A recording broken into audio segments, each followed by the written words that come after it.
Buenos días, Iglesia Gracia, qué bendición poder encontrarnos una vez más. Aunque es otra vez domingo, yo espero que sea un domingo muy especial para todos.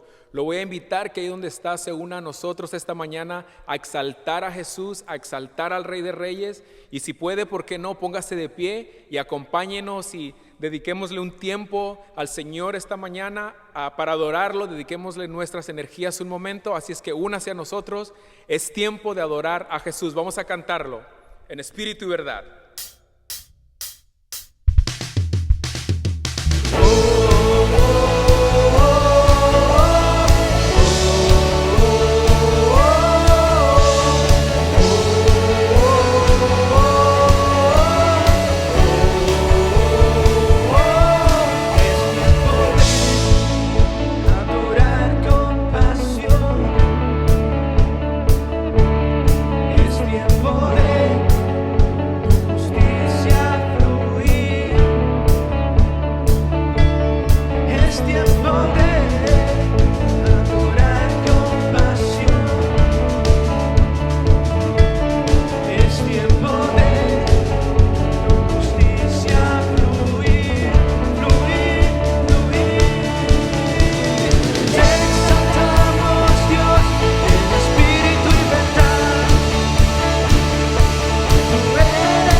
Amén. Solo tú eres digno de recibir toda la gloria, Jesús. Solo tú eres digno de toda exaltación.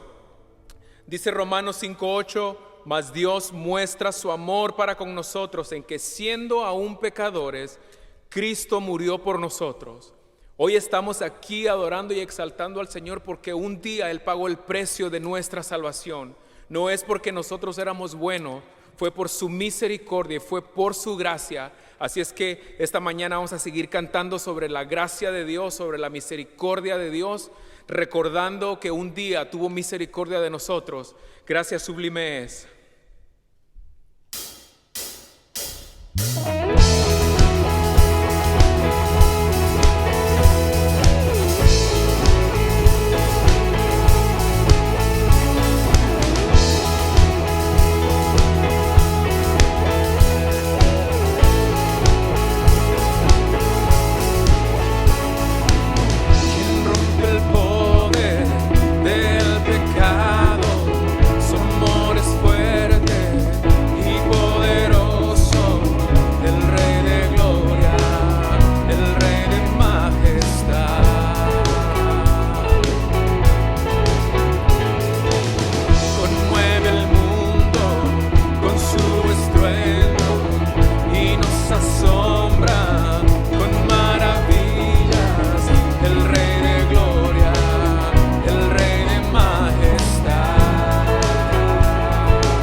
Gracias sublime, perfecto es su amor. Tomaste mi lugar,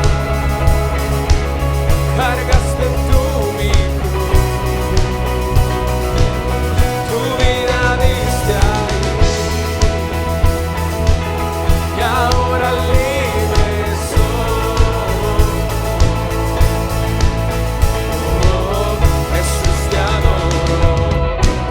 ¿Qué hiciste en mí?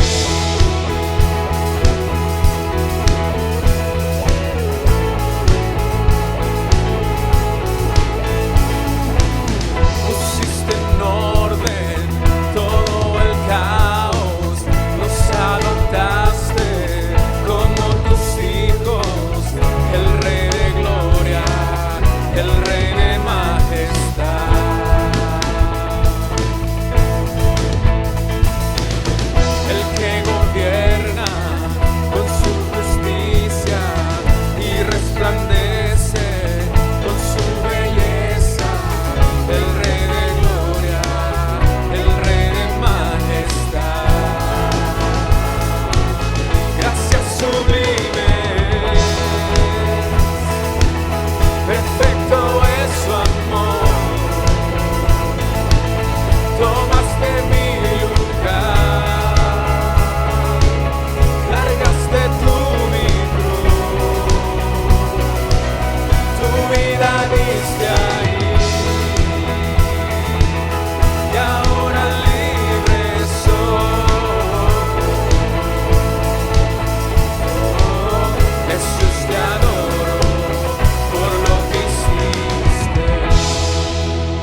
El Cordero de Dios, digno es el Rey que la muerte venció. Digno es el Cordero de Dios, digno es el Rey que la muerte venció. Digno es el Cordero de Dios, digno es el Rey que la muerte venció. Digno es el Cordero de Dios, digno, digno, digno. Gracias sublime, perfecto es su amor. Tomaste mi lugar, cargaste tú mi cruz. Gracias Jesús, gracias. Tu vida diste ahí, y ahora libre soy. Jesús, te adoro por lo que hiciste.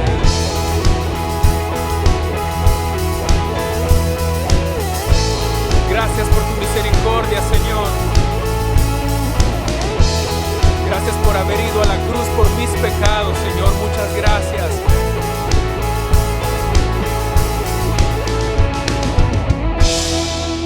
Gracias Jesús, te bendecimos, te damos gloria, te bendecimos esta mañana. En este día atribuimos la gloria a ti, Jesús. por tu misericordia, Señor, es que estamos vivos hoy. Es por tu misericordia que hoy podemos respirar, Señor. Muchas gracias, muchas gracias. Gracias en el nombre de Jesús. Cuán grande eres Dios. Grande eres Dios, grande eres Dios.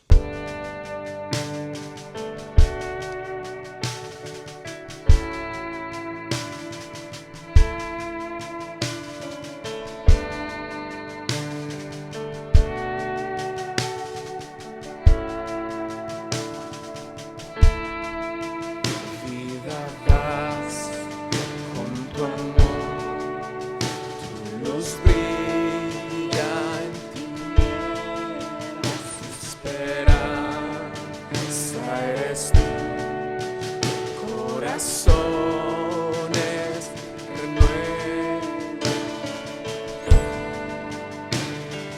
grande eres Dios, es tu aliento en mi ser, te adoramos a ti, solo a ti, es tu aliento en mi ser. Adoramos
tú eres digno de toda gloria, solo tú eres digno de toda alabanza. Recibe la gloria, Señor, recibe toda la gloria, porque solo tú eres digno. Tú eres el único digno y merecedor de nuestra alabanza, Dios mío. Te exaltamos, te exaltamos. Gracias por la oportunidad de poder cantarte y de poder exaltarte, Señor. Gracias, Señor, porque te dignas a escucharnos el día de hoy. Te bendecimos en el nombre de Jesús, te damos gracias. Gracias, Señor, gracias. Hola, Iglesia Gracia. Mi nombre es Carmen Dayton y hoy quiero hablarles de Planning Center. Planning Center es un sistema de gestión de datos que nos permite acceder a la información que nosotros necesitamos para mantenernos en contacto con los miembros de nuestra iglesia. Durante este distanciamiento social y tiempo de refugio, hemos tratado de mantenernos en contacto con usted a través de correos electrónicos, mensajes de texto, llamadas y cartas. Lamentablemente, nos hemos dado cuenta de que muchos de ustedes nunca han accedido a su perfil o tienen mucho tiempo desde que lo actualizaron. Usted puede acceder a Planning Center a través de un navegador web o de la aplicación Church Center App. Hoy yo quiero invitarlos a que descarguen la aplicación. Si usted descarga la aplicación, puede dar su ofrenda, sus diezmos, acceder a su historial de donaciones, ver los grupos que están disponibles, ver los eventos que van a ocurrir en la iglesia y registrarse para ellos. Les quiero invitar a que descarguen la aplicación en este momento. Si en este momento abre la aplicación, verá que estamos promocionando la Escuela Bíblica de Vacaciones en una caja. Desde ahí, los padres y guardianes fácilmente pueden registrar a sus niños. Iglesia, le invitamos a que vaya a Planning Center y actualice su información personal. De esta forma, nos proveerá a nosotros con la información que necesitamos para apoyarlo, amarle y comunicarnos con usted. Gracias.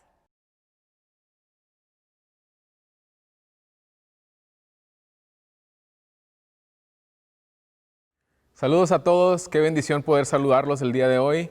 Bienvenidos si usted está conectado por primera vez, igual bienvenido si usted se conecta con nosotros cada domingo. Es una bendición poder saludarlos a través de este medio. Por favor, ahí donde está, acompáñenme a orar esta mañana. Señor Jesús, te damos gracias por esta nueva oportunidad que tenemos de poder encontrarnos, Señor, como cuerpo de Cristo, aún a la distancia. Señor, gracias por esta oportunidad que nos das. Señor, te pido que esta mañana nos hables a través del consejo de tu palabra y que nuestra vida pueda ser edificada en tu palabra, Señor.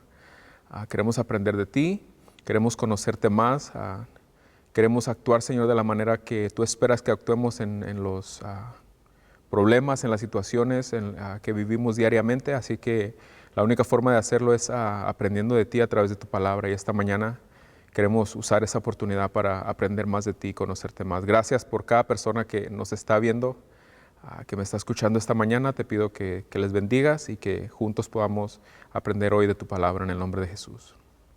Amén. Esta mañana el título del mensaje es El cristiano y la injusticia. El cristiano y la injusticia. A través de esta enseñanza vamos a responder a dos preguntas. La primera pregunta es, ¿qué actitud o qué postura debemos tener los cristianos, los hijos de Dios, ante los actos de injusticia? La segunda pregunta es, ¿qué acciones podemos tomar los cristianos, los hijos de Dios, la iglesia, ante los actos de injusticia? Todos aquí en Estados Unidos y en todo el mundo hemos sido testigos recientemente de un acto no solo muy triste y lamentable, sino de un acto muy indignante. El pasado 25 de mayo, George Floyd, un hombre afroamericano de 46 años, perdió la vida como resultado de una acción irresponsable de personas que se supone tienen como misión proteger y salvaguardar la vida de los demás. Si usted ha visto las imágenes, estará de acuerdo en que son imágenes muy perturbadoras. Son imágenes que quebrantan el corazón y que a cualquier persona con una onza de humanidad le causan dolor y tristeza. Pero también estará de acuerdo conmigo en que son imágenes que causan mucha indignación. Y por qué no decirlo, también causan coraje. Nada justifica el acto de injusticia de odio y de brutalidad contra ningún ser humano, ninguna persona, sin importar el lugar que ocupe dentro de la sociedad, debería ensañarse de esa manera contra otro ser humano. Este acto de injusticia ha causado que nuestro país esté atravesando un tiempo de mucha tensión y en algunas ciudades de mucho caos por todas las protestas generadas por la indignación por la muerte de este hombre. En muchas ciudades hay gente en las calles protestando.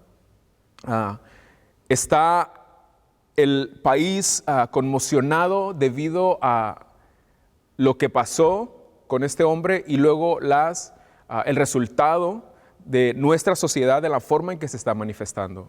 Gran parte de la sociedad, y digo gran parte de la sociedad porque lo creamos o no, hay gente que es indiferente ante las injusticias, gente a la que no les causa ninguna incomodidad ver actos de injusticia como el cometido contra George Floyd. Pero gran parte de la sociedad está cansada de toda una historia de abusos, de discriminación y de injusticia racial.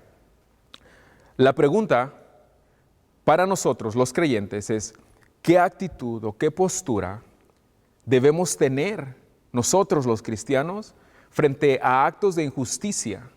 Y no solo frente a actos de injusticia como del que estamos hablando, sino de cualquier acto de injusticia cometido contra cualquier persona. ¿Qué actitud o qué postura debemos tener los cristianos frente a las injusticias? Esa es la primera pregunta que la palabra del Señor hoy nos va a responder. En su definición más simple, el diccionario define injusticia como la falta o ausencia de justicia. La injusticia es lo contrario a la justicia. Es toda aquella acción que se efectúa fuera de lo que es justo y fuera de la legalidad. Se entiende que la justicia es todo aquello que viola o violenta lo legal, lo que es correcto. Injusticia es sinónimo de abuso y de atropello a las libertades y derechos de los demás. Todos hemos sido testigos de actos de injusticia en algún momento de nuestra vida. Todos hemos sido testigos, por ejemplo, de la injusticia social en el mundo. La injusticia social es el desequilibrio en la repartición de bienes y de derechos de una sociedad. Tal vez hemos sido testigos de una injusticia laboral o, como lo vimos recientemente, una injusticia policial, un abuso policial.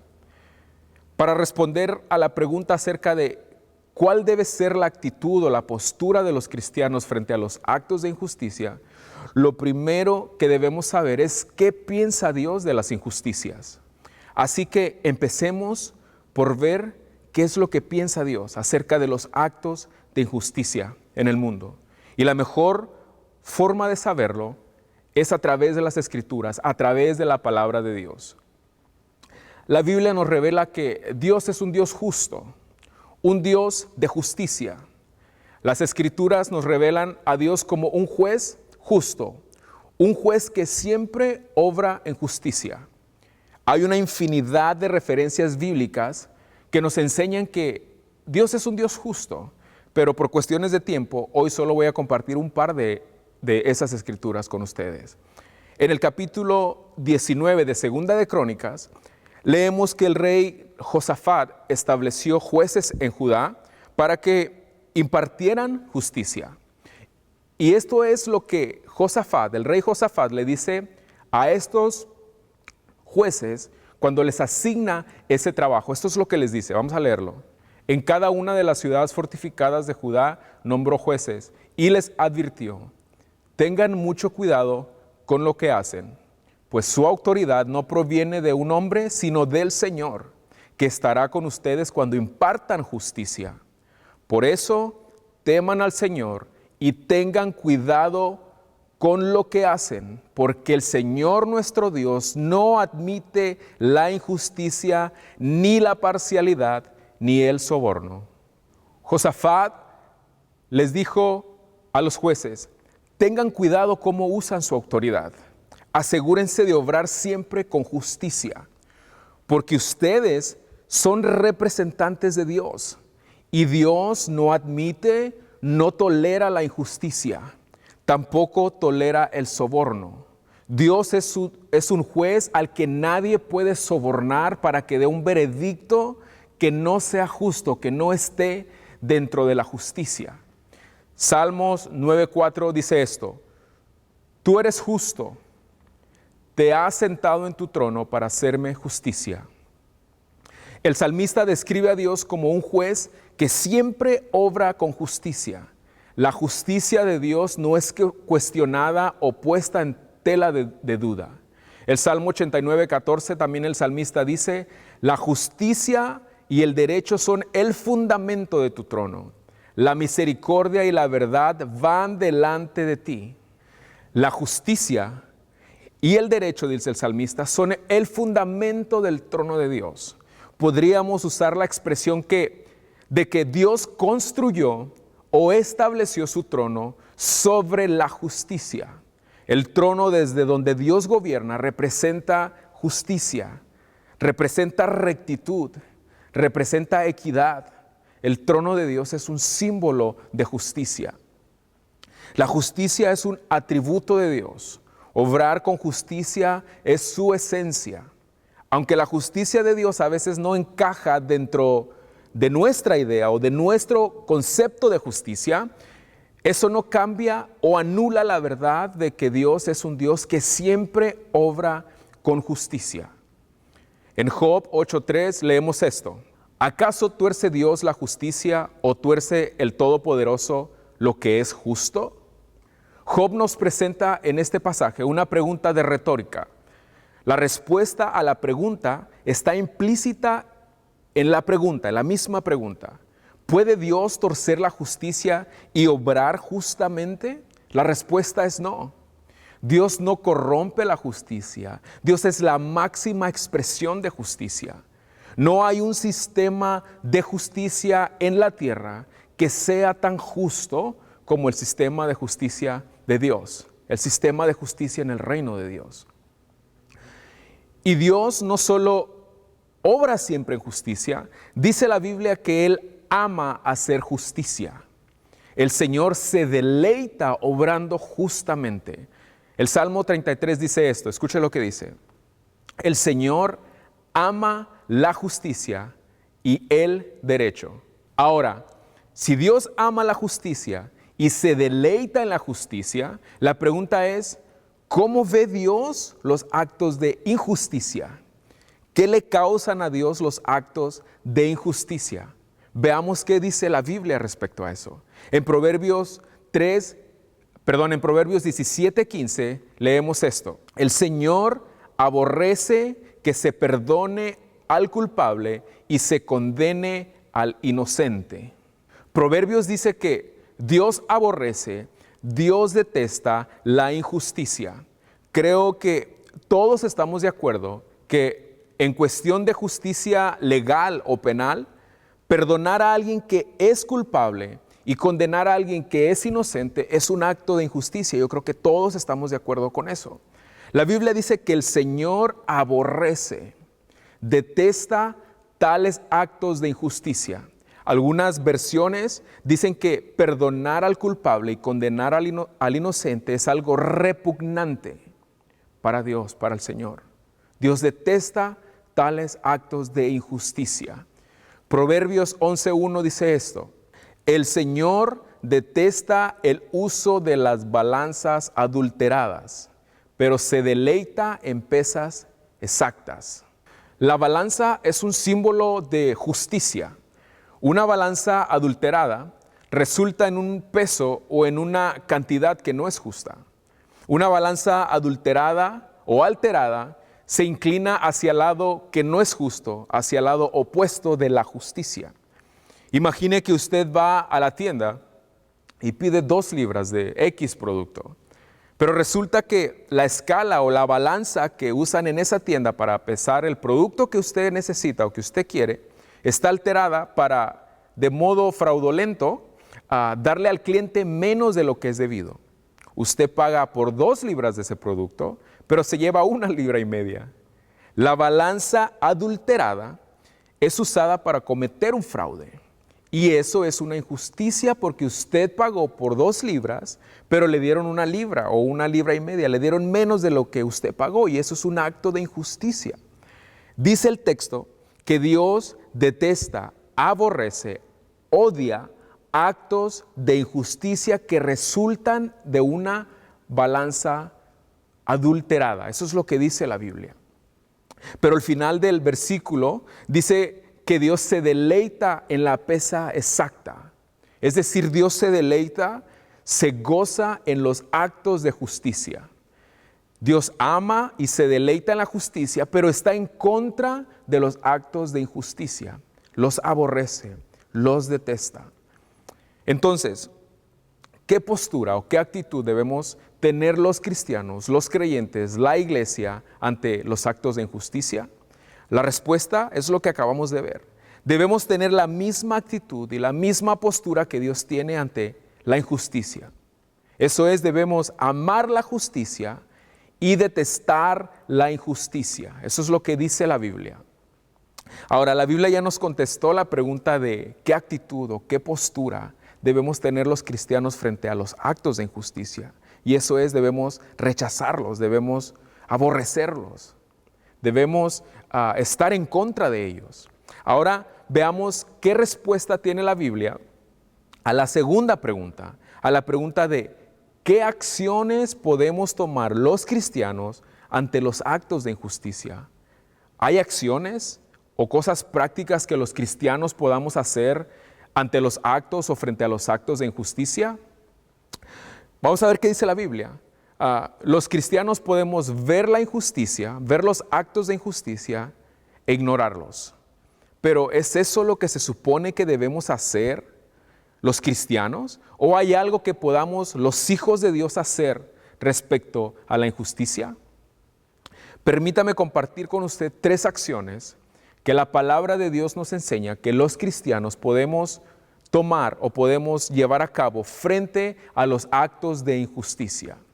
Lo primero que podemos hacer es orar. Pablo le escribe esto a los filipenses: no se preocupen por nada, en cambio, oren por todo. La palabra de Dios exhorta a los cristianos, a nosotros, a los hijos de Dios, a la iglesia, a llevar todo en oración al Señor. Una de las cosas que podemos hacer ante los actos de injusticia es orar. Oremos por los que son objetos de injusticias. Oremos por los marginados. Oremos por los que sufren discriminación racial. Oremos por los que no son tratados con igualdad y con respeto. Oremos para que el Señor tenga misericordia y compasión de todo aquel que sufre atropellos y abusos simplemente y muchas veces solo por el color de su piel, por su nacionalidad o por su estatus social o económico. Oremos por ellos. También oremos por nuestras autoridades, por aquellos que están en el poder. La Biblia también nos exhorta a orar por aquellos que están en puestos de autoridad. Oremos para que si están usando su autoridad y su poder para cometer actos de injusticia, para cometer abusos, para cometer atropellos, oremos que el Señor cambie sus corazones. Y si ellos no están dispuestos a cambiar su conducta, oremos para que el Señor los remueva del poder. Oremos para que el Señor los quite de ese lugar de autoridad donde le están haciendo tanto daño a tanta gente. Oremos por estas cosas. Es una de las cosas que podemos hacer frente a los actos de injusticia. Una de las cosas que podemos hacer es eso, orar. Oremos por la situación que está viviendo actualmente nuestro país. Lo segundo que podemos hacer es alzar la voz contra la injusticia. Proverbios 31, 8 y 9 dice esto: alza la voz por aquellos que no pueden alzarla por sí mismos. Defiende a los indefensos. Alza la voz por los pobres y necesitados y procura que se les haga justicia. Hay personas que preguntan si los cristianos podemos señalar y denunciar los actos de injusticia. La respuesta es que los cristianos no solo podemos, sino que debemos señalar, denunciar y condenar los actos de injusticia, no importa quién los cometa. Eso incluye a todos aquellos que están en el poder, a las autoridades. Las posiciones o los títulos que una persona tiene no son licencia para tratar a los demás injustamente. Los cristianos debemos alzar la voz para manifestar nuestra inconformidad y nuestro rechazo a la injusticia, pero principalmente debemos alzar nuestra voz para exigir o demandar justicia a favor de aquellos que son tratados injustamente. Dice el texto que acabamos de leer que alcemos la voz por aquellos que no pueden alzarla por ellos mismos. A los cristianos el Señor nos manda a ser la voz de los que no pueden hablar o por los que, aunque hablan, no son escuchados. En Isaías 1:17 leemos esto: aprendan a hacer el bien, busquen la justicia y reprendan al opresor, aboguen por el huérfano y defiendan a la viuda. El Señor nos manda a buscar la justicia y dice el texto también a reprender al opresor, al que comete los atropellos y los abusos. La segunda parte dice aboguen por el huérfano y defiendan a las viudas. Estos dos grupos, los huérfanos y las viudas, representan a las personas que no pueden defenderse a sí mismas. Representan a los más vulnerables, representan a las personas marginadas, personas a quienes no se les trata con igualdad y con respeto. El Señor nos manda a no callar ante las injusticias. Según la Biblia, parte de las responsabilidades de los cristianos es levantar la voz en contra de las injusticias y defender a los que son tratados injustamente. Todos aquellos que proclamamos ser seguidores de Jesús, deberíamos siempre alzar la voz en contra de los actos de injusticia. Un verdadero seguidor de Jesús no puede permanecer indiferente o en silencio ante los actos de injusticia y ante los atropellos y los abusos que se cometen en contra de cualquier ser humano, de cualquier persona. Es importante en este punto enfatizar o recalcar que levantar la voz para manifestar nuestro rechazo a la injusticia y para exigir o demandar justicia no significa actuar de manera violenta o de manera irresponsable. Todos hemos visto cómo hay gente que está saliendo a protestar a las calles para, según ellos, exigir justicia por la muerte de George Floyd. Pero han usado eso como un medio o una excusa para robar, para destruir la propiedad ajena, para atacar a oficiales de policía, no solo verbalmente, sino físicamente. Eso no es levantar la voz para exigir justicia. No se puede exigir justicia cometiendo actos de injusticia. No podemos levantar la voz contra el atropello atropellando a otros. No se puede exigir un alto a la violencia con actos de violencia. No se puede exigir paz cometiendo actos que alteran y violentan la paz. La indignación, la inconformidad y el rechazo por los actos de justicia no deben llevarnos a actuar con violencia contra otro ser humano. Pablo escribe esto en Efesios: enójense, pero no pequen. Los cristianos sí podemos enojarnos, sí podemos sentir enojo. Hay gente que piensa que los cristianos nunca debemos enojarnos, que siempre debemos andar felices, que nunca debemos sentir enojo o coraje o inconformidad. Pablo dice, el problema no es sentir enojo. El problema es lo que hacemos cuando nos enojamos. El problema no es el enojo, sino qué hacemos cuando estamos enojados, dice Pablo. Enójense, pero no pequen, dice el apóstol Pablo. ¿Qué significa eso? Significa que está bien sentir enojo, pero no debemos permitir que ese enojo nos lleve a cometer actos que van en contra de los principios bíblicos, que van en contra de la palabra de Dios, o que nos lleven a hacer acciones que contradicen o que están en contra de los mandamientos del Señor. Eso es lo que está diciendo Pablo. Enójense, pero no pequen. Sentir enojo por las injusticias está bien, deberíamos sentir enojo y deberíamos estar inconformes con los actos de justicia. Ser cristiano no significa tolerar los actos injustos o la conducta injusta de los demás. Deberíamos sentir enojo cuando vemos a otro ser humano ser tratado injustamente. Lo que no está bien es permitir que ese enojo nos lleve a cometer actos que violenten la palabra de Dios, los principios bíblicos. Una de las cosas que lamentablemente se derivan de los casos como el de George Floyd es que hay gente que coloca a todos los oficiales de policía, por ejemplo, en la misma categoría, en la misma caja. Eso motiva a esas personas a incitar a los demás a la violencia en contra de todos los oficiales de policía.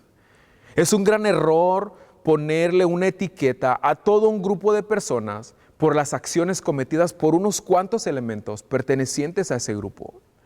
No todos los policías son malos, así como no todos los civiles son malos.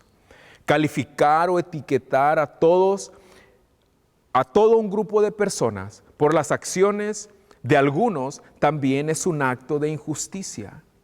Etiquetar o juzgar o calificar a todo el grupo por el acto de unas cuantas personas también es un acto de injusticia. Cuando el enojo por los actos de injusticia nos lleva a violentar la palabra de Dios, no estamos peleando contra la injusticia, nos estamos uniendo a ella. Cuando en el nombre de la justicia actuamos de manera irresponsable y de manera violenta, nos convertimos en parte del problema. Alguien me preguntó recientemente si un cristiano puede asistir o unirse a una protesta. Mi respuesta es que sí, siempre y cuando no permitamos que el enojo o que la frustración nos lleve a pecar, lo que acabamos de leer que dijo el apóstol Pablo. Si ir a las protestas te va a llevar a violentar la palabra de Dios, no lo hagas. Pero un cristiano sí puede protestar pacíficamente, siguiendo los principios de la palabra de Dios.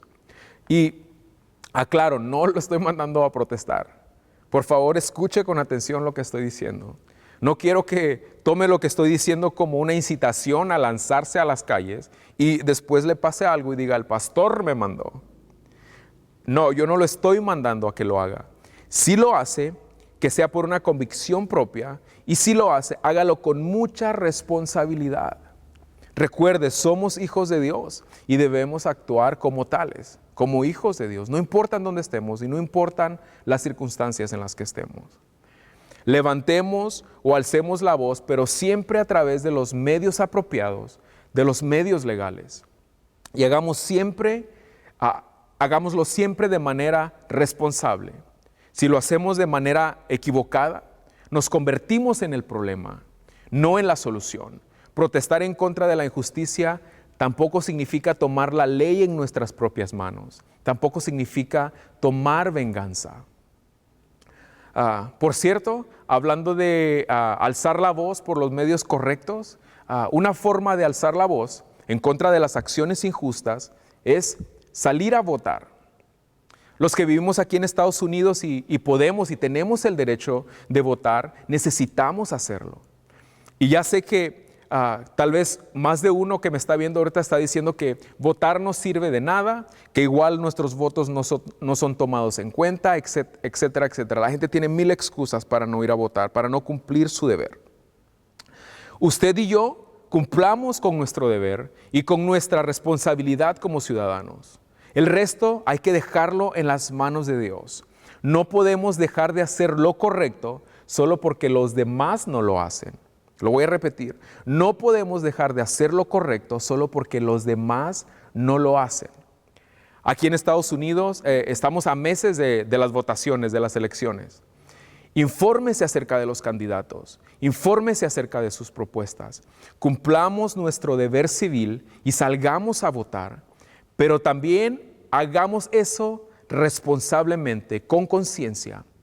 Y lo más importante, oremos al Señor para que nos dirija a votar con sabiduría, pero hagámoslo. Es una forma en la que podemos levantar nuestra voz.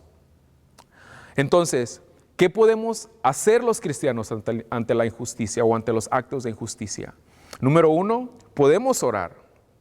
Número 2, podemos y debemos alzar o levantar la voz en contra de las injusticias. Y la tercera cosa, otra cosa que podemos hacer ante la injusticia en nuestras comunidades, en nuestras ciudades, en nuestros estados, en nuestro país y en el mundo, es esto: compartir con otros el Evangelio de Cristo.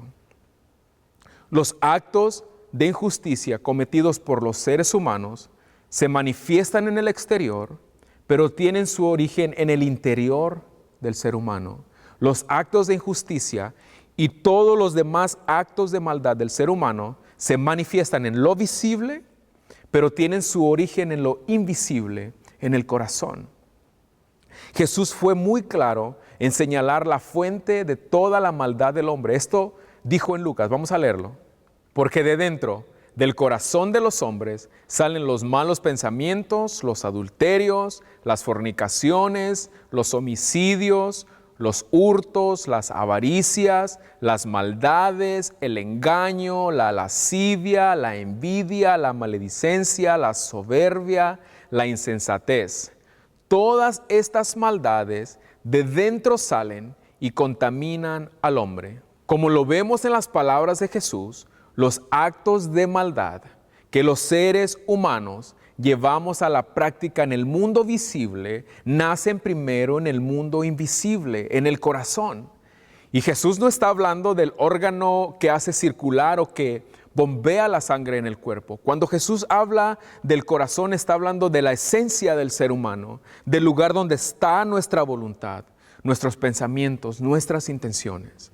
También Jesús dice esto: el hombre bueno del buen tesoro de su corazón saca lo bueno, y el hombre malo del mal tesoro de su corazón saca lo malo, porque de la abundancia del corazón habla la boca. Las acciones de los seres humanos, sean justas o injustas, sean buenas o sean malas, antes de materializarse, se forman, nacen, se generan en el corazón.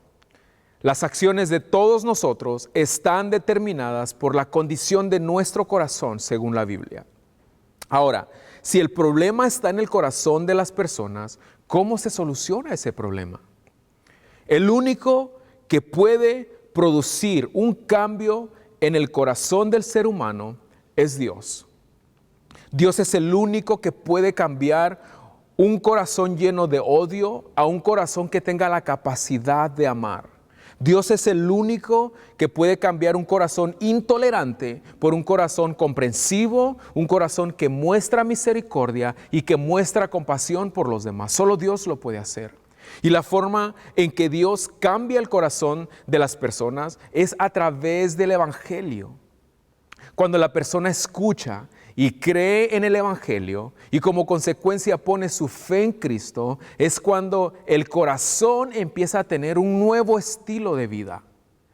Cuando la persona reconoce su pecado y reconoce su necesidad de un Salvador, y eso lo lleva a poner su fe en Cristo y en su obra salvadora y redentora, es entonces que sus acciones, que su forma de vida empiezan a cambiar.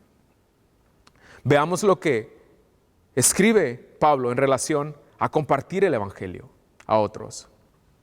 Ahora bien, ¿cómo invocarán a aquel en quien no han creído? ¿Y cómo creerán en aquel de quien no han oído? ¿Y cómo oirán si no hay nadie que les predique? El Evangelio es la forma en que Dios transforma el corazón de las personas. Pero ¿cómo van a escuchar el Evangelio, dice Pablo, si nadie les predica, si nadie comparte el Evangelio con ellos? Todos los que hemos creído el Evangelio podemos ser usados por Dios para mostrarle a los que cometen injusticias que hay un mejor camino. Ese camino es Cristo. Qué privilegio es poder ser usados por Dios para mostrarle a otros el camino de la salvación. Es un privilegio poder ser usados por Dios como instrumentos que lleven el Evangelio de Cristo a las personas que todavía no lo conocen. No nos cansemos de proclamar las buenas nuevas de salvación. La única esperanza real para la humanidad se llama Cristo, el Hijo de Dios. Solo Cristo puede cambiar a las personas desde adentro hacia afuera. Pidámosle al Señor que nos dé todos los días oportunidades para contarles a otros la historia de salvación. A lo mejor usted dice, pero pastor, yo le hablo del Señor a otros, pero la gente no quiere saber nada de Dios. ¿Sabe? No nos preocupemos por el resultado. Nuestra labor es sembrar la semilla. Eso es el Evangelio. Una vez que sembramos la semilla del Evangelio, le confiamos a Dios el resto. Iglesia Gracia, es mi oración que Dios nos ayude a ser personas que practican la justicia primeramente, pero también que el Señor nos ayude a ser personas que abogan, que alzan la voz por aquellos que son tratados injustamente. El mayor defensor de los marginados fue Jesús. El mayor defensor de los más vulnerables fue Jesús. El mayor defensor de los excluidos de la sociedad fue Jesús. El mayor defensor de los desamparados fue Jesús. El mayor defensor de los oprimidos fue Jesús. Los cristianos somos discípulos de Jesús. Y si como discípulos de Jesús, nuestro deseo debería ser seguir sus enseñanzas, seguir su ejemplo. Ante las injusticias, iglesia, actuemos como Jesús lo haría. Ahora, ¿cómo concluir o cómo saber si un acto o una acción es justa o injusta? ¿Cómo podemos los cristianos saber si el acto que estamos presenciando, del que estamos siendo testigos o del que sabemos o escuchamos, es justo o injusto? Bueno, lo sabemos a través de las Escrituras. Para los cristianos, lo que define si algo es justo o injusto es Dios. ¿Y dónde encontramos esa información? En la Biblia, en la palabra de Dios, en las Escrituras. Mientras preparaba el mensaje de hoy, me encontré con esta frase que quiero compartir con usted. Supongo que el único momento en que la mayoría de la gente piensa en la injusticia es cuando le sucede a ellos. Iglesia Gracia, no esperemos a que se cometa un acto de injusticia contra nosotros para pensar o hacer algo al respecto. Oremos. Señor Jesús, gracias por la oportunidad que tuvimos de escuchar tu palabra esta mañana. Padre, que nos exhorta a cómo actuar, o que nos enseña a cómo actuar, a cómo comportarnos, a qué hacer, a qué actitud o qué postura tener ante los actos de injusticia, Señor. Padre, yo te pido que nos ayudes siempre a actuar de la manera que Jesús actuaría, la misma forma en que Jesús actuaría frente a los actos de injusticia. Señor, ayúdanos a levantar la voz por aquellos que no son escuchados. Ayúdanos, Señor, a levantar la voz por aquellos que son marginados, Señor, y que aunque levantan su voz no son escuchados. Padre, yo te pido esta mañana por las personas que a lo mejor han sido víctimas, Señor, de algún acto de injusticia, de algún abuso, de algún atropello. Padre, y que esos actos y que esos abusos no han salido a la luz pública y que se han quedado sin castigo. Padre, yo te pido que tú abraces a toda esa gente que ha sufrido y que está sufriendo actualmente, Señor, actos de injusticia, ya sea por las autoridades o por cualquier otra persona. Señor, yo te pido que tengas misericordia. Señor, te pedimos por nuestro país. Padre, te pedimos por nuestro mundo, Señor. Te pido, Señor, que tú obres de una manera, sí en amor, Señor, pero también que obres con justicia, como lo vemos en tu palabra. Señor, yo te pido por cada persona que me está viendo, Señor, esta mañana. Padre, a lo mejor algunos de ellos han sufrido abusos o han sido impactados, Señor, por el abuso a un familiar. Padre, yo te pido que tú los abraces, Señor, que tú les des consuelo, Señor, que tú les des esperanza. Dios mío, por favor, ayúdanos a actuar siempre con justicia. Ayúdanos a practicar la justicia, Señor, pero también ayúdanos a alzar la voz, Señor, por los actos de injusticia que vemos en nuestra vida, Señor, que parece ser que son inevitables. Señor, te pedimos por nuestras comunidades, aquí en nuestro país. Te pido que tú traigas, Señor, un espíritu de paz. Padre, te pido también que nos inspires todos los días, Señor, a compartir el mensaje del Evangelio, que es lo que cambia el corazón de las personas, Señor. Ayúdanos todos los días, Señor, a buscar oportunidades, a ser intencionales en encontrar oportunidades para compartir tu evangelio, que es lo que realmente cambia el corazón de las personas. Gracias por esta oportunidad que me das de poder compartir con tu palabra, con mis hermanos, con mis amigos a la distancia. Señor, muchas gracias. En el nombre de Jesús. Iglesia, Dios les bendiga y nos vemos la próxima semana con el favor de Dios. Bendiciones.